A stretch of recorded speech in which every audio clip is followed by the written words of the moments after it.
ایک لہر یہ بھی اٹھی ہے، بات چیت جو چل رہی ہے کہ پاکستان اور انڈیا کو اپنی حالت بہتر کرنے کے لیے سرحدی معاملات کو ہٹا کر بالا ہو کر ان معاملات سے اپنی معیشت کے اوپر بھی توجہ دینی چاہیے۔ جتنا کپڑا آپ بنا سکتے ہیں بنا لیں، جتنا بھیج سکتے ہیں بھیج دیں۔ انڈیا تو اجازت نہیں دیتا، رکاوٹ۔ چین تو ویڈیو میں پاکستان میڈیا میں بات ہو رہی ہے پاکستان کی اکانومی کے بارے میں۔ اب جیسا کہ ہم سب جانتے ہیں کہ پاکستان کی اکانومی چیتھڑے حال ہے، اس کی اکانومی کی دھجیاں اڑ چکی ہے۔ پاکستانی روپیہ امریکن ڈالر کے سامنے لگاتار نیچے گرتا ہی جا رہا ہے۔ ایسا انومان لگایا جا رہا ہے کہ دسمبر ختم ہونے تک یہ آنکڑا 200 روپے کے پار تک پہنچ سکتا ہے۔ اس کے علاوہ پاکستان کی اگر مہنگائی کی بات کریں تو پوری طرح سے بے قابو ہو چکی ہے۔ یو ایس کے ساتھ تو پاکستان کے پی ایم نے بڑی بیوقوفی کر کے بہت بڑا پنگا لے لیا ہے، جس کی وجہ سے یو ایس ہاتھ دھو کے پاکستان کے پیچھے پڑ گیا ہے۔ چین جو کبھی اس کا باپ ہوا کرتا تھا، اس نے بھی پاکستان کو لات مار کے بھگا دیا ہے۔ کل ملا کر دوستو یہ کہنا بالکل بھی غلط نہیں ہوگا کہ پاکستان کے لیے ہر طرف سے راستے بند ہو چکے ہیں۔ ایسے میں پاکستان میڈیا کو ایک ہی راستہ دکھائی دے رہا ہے کہ وہ بھارت کے ساتھ اپنا ٹریڈ پھر سے شروع کر دے، جس کی وجہ سے پاکستان تو تھوڑا کچھ فائدہ تو ہو، اس کی ڈوبتی اکانومی کو تھوڑا سہارا تو ملے۔ پر فی الحال تو پاکستان نے بھارت کے ساتھ اپنا ٹریڈ بند کر رکھا ہے۔ کیونکہ بھارت نے کشمیر سے 370 کی قلم ہٹا دی۔ تب پاکستان نے بڑے ٹشن میں آ کر کہا تھا کہ جب تک بھارت کشمیر میں 370 کی قلم پھر سے نہیں لگاتا تب تک پاکستان کچھ بھی نہیں کرے گا، تب تک پاکستان بھارت کے ساتھ کوئی بھی ٹریڈ کا رشتہ نہیں رکھے گا۔ پتہ نہیں، شاید پاکستان نے سوچا ہوگا کہ اس سے بھارت کو کچھ فرق پڑے گا، جبکہ حقیقت تو یہ ہے کہ پاکستان کی اکانومی کے اسی چکر میں چیتھڑے اڑ چکے ہیں۔ فی الحال اسی بات کو لے کر پاکستان میڈیا میں اور بھی کیا چرچا ہو رہی ہے، وہ دیکھنے کے لیے شروع کرتے ہیں اس ویڈیو کا اگلا بھاگ۔ چائنا اور بھارت سرحدی لحاظ سے تو ایک دوسرے کے بہت بڑے دشمن ہیں، مگر اپنی معیشت کو لے کر، اپنی تجارت کو لے کر ان کا تعلق کیسا ہے؟ معیشت کی بہتری کی بات ہم سب کر رہے ہیں۔ ایک لہر یہ بھی اٹھی ہے، بات چیت جو چل رہی ہے کہ پاکستان اور انڈیا کو اپنی حالت بہتر کرنے کے لیے سرحدی معاملات کو ہٹا کر بالا ہو کر ان معاملات سے اپنی معیشت کے اوپر بھی توجہ دینی چاہیے۔ وہ تو ٹیررزم رکے تو تب ہے نا۔ دیکھیے، چین اور انڈیا کا معاملہ مختلف ہے۔ امریکہ کے ساتھ ٹریڈ نہیں ہے ان کی اتنی بڑی، وہ بند کر سکتے ہی نہیں ہے، سوال ہی نہیں پیدا ہوتا، ڈیپینڈنٹ ہو گیا۔ وہاں ایک کلاس جو تجارت کرتی ہے، امریکہ میں جو لوگ چین سے مصنوع مثلا موبائل منگواتے ہیں، جی میں آپ کو اس کی مثال دیتا ہوں۔ جو بلڈنگز ہوتی ہیں نا، بڑی بڑی پرانی بلڈنگ ہیں 2-2 سال کی، ان کو رینوویٹ کیا جاتا ہے، ان کی مرمت کی جاتی ہے، پورا ایک بزنس ہے امریکہ میں۔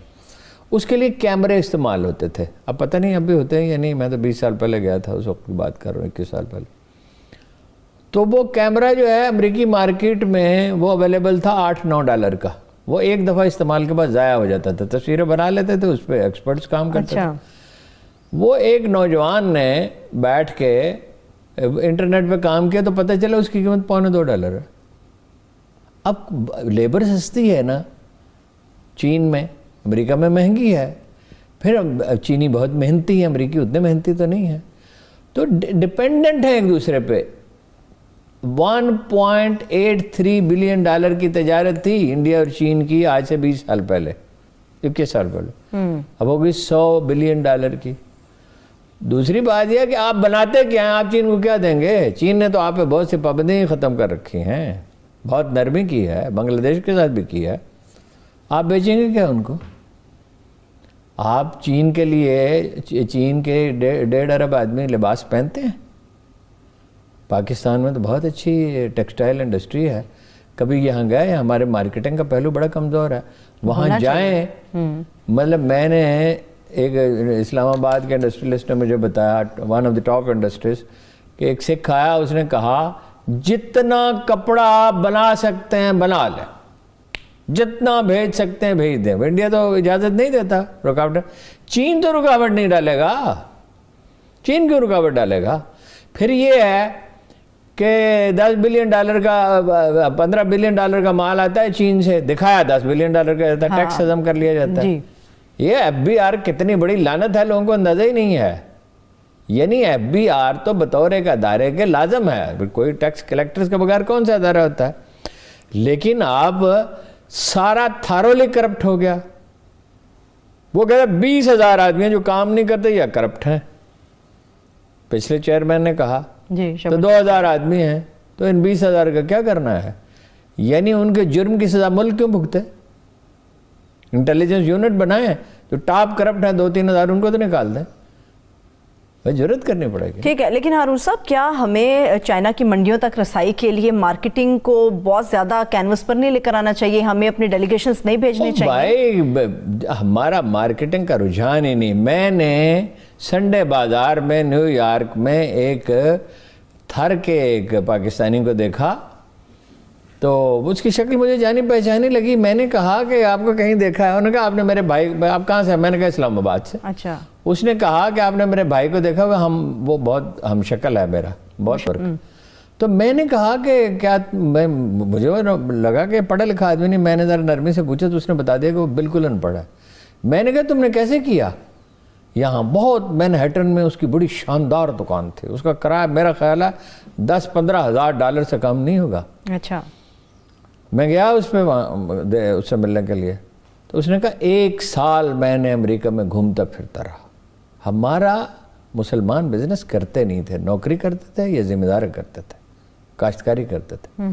تو مارکیٹنگ ہماری تو بہت کمزور ہے. جو کچھ ہم بناتے ہیں ٹیکسٹائل میں, تو ہم دیکھیں نا مشینری آئی ہے نا $5 بلین کی, ٹیکسٹائل کو تو ہم اس سے کوئی 4, 6, 10 گنا کر سکتے ہیں. صحیح, ٹھیک ہے. ترکی کے اندر جو بہت بڑا انقلاب جسے ہم کہہ سکتے ہیں, جسے ہم بہت کچھ سیکھ سکتے ہیں, وہ ہے کہ ایک انقلابی لیڈر نے ایک بات کہی, عوام نے اس کا ساتھ دیا اور اپنی کرنسی کو وہ واپس اپنی سطح پر لے کر آنے کی کوشش کر رہے ہیں. بڑا دیکھیے, صرف اتنی بات نہیں ہے کہ ایک انقلابی لیڈر جوش و جذبے سے کوئی اپنا اعلان کر دے اور اس کا نتیجہ نکلا ہے.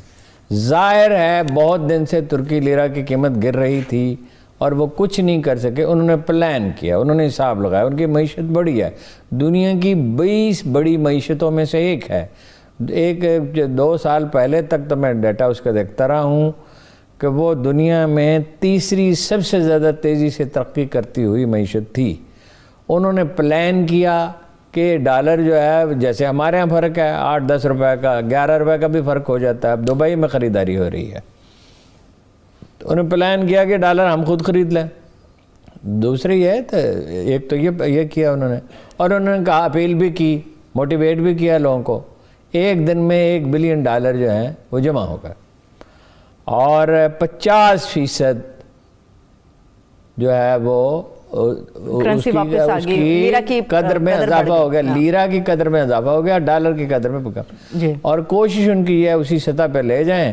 اگر وہ کامیاب ہو جائیں, ہم اس طرح سے نہیں کر سکتے, مگر ہم یہ کر سکتے ہیں کہ 91 کا جو قانون ہے جس میں ہر شخص ڈالر رکھ سکتا ہے اور ہر آدمی ڈالر اکاؤنٹ رکھ سکتا ہے, اس کو منسوخ کرنا پڑے گا. اور جو کمپنیاں ہیں ان کا ریکارڈ چیک کرنا پڑے گا, اس کو ڈیجیٹلائز کرنا پڑے گا, بلکہ کمپیوٹرائز ہی شاید کرنا پڑے کہ بھئی وہ جہاں کہیں ڈالر کا کوئی بھی لین دین ہو رہا ہے وہ اس کی طے کرنا پڑے گا کہ جو لوگ بزنس کر رہے ہیں انہیں تو ضرورت ہے, انہیں تو ڈالر بھیجنے ہیں, اور وہ معلوم ہی ہوتا ہے. اس میں کیا ہے, FBR کو پتہ ہے. لیکن آپ کو پتہ ہے FBR کیا چیز ہے؟ 4 افسروں کے خلاف کارروائی کی سفارش کی گئی ہے جنہوں نے بوگس ریفنڈ اتنا سادہ سا لفظ ہے کہ لوگ سمجھے ہی نہیں کیا ہے. یعنی ریفنڈ بنتا نہیں تھا. کچھ آپ کو پتہ ہے نا, ٹیکس ایسے ہوتے ہیں جو لے لیے جاتے ہیں بعد میں واپس کر دیے جاتے ہیں. جی ٹھیک ہے. بوگس ریفنڈ کا کیا مطلب؟ اربوں روپے ان کو ایسے دے دیے, بلا وجہ دے دیے. تو بلا وجہ دے دیے تو کوئی یوں ہی تھوڑی دے دیے ہوں گے. یہ جو FBR ہے اس کے ہوتے ہوئے بڑا پرابلم ہے نا. اس FBR کی تشکیل نو کرنی ہوگی کم از کم. اب تو اس کو توڑ دینا چاہیے, اس کو ختم کر دینا چاہیے. ایک پیرالل تنظیم بنا کے جو 3-4 ہزار آدمی سے زیادہ, جو اس میں آدمی اچھے ہیں وہ رکھ لیں, اور باقی 3-4 ہزار آدمی ٹرینڈ کریں. اور جو ہے وہ کیا اچھے آدمی ہوتے ہیں ممبر, اور ایک چیئرمین ہوتا ہے جی. لیکن بگڑ گئے سب. یعنی اس نے کہا ہے, اپنا جو سابق چیئرمین تھا, کیا نام تھا, انہوں نے کہا ہے کہ $45 بلین واپس کرنے ہیں اگلے 5 سال میں, علاوہ اس کے کہ جو آپ قرض لیں گے ان 5 سالوں میں واپس کریں گے, وہ تو کریں گے ہی. $45 بلین واپس کرنے کہاں سے کریں گے؟ پہلے 92 کے پروگرام میں بیٹھ کے بڑی خوفناک باتیں بتا رہے تھے. ایسا ہی ہے, معیشت کی بنیاد مضبوط نہیں ہے. ہمارے لیے سیکھنے کے لیے کچھ نہیں ہے ہارون صاحب. کیا ہم ایسا کوئی اناؤنسمنٹ نہیں کر سکتے؟ ہر چیز کی جا سکتی ہے, ہر چیز کی جا سکتی ہے, ہر چیز پاسبل ہے. قوت فیصلہ نہیں ہے, لوگ نہیں ہیں, مردان کار نہیں ہے. مردان کار پیدا کیے جاتے ہیں. پرائیویٹائزیشن کریں, 350-400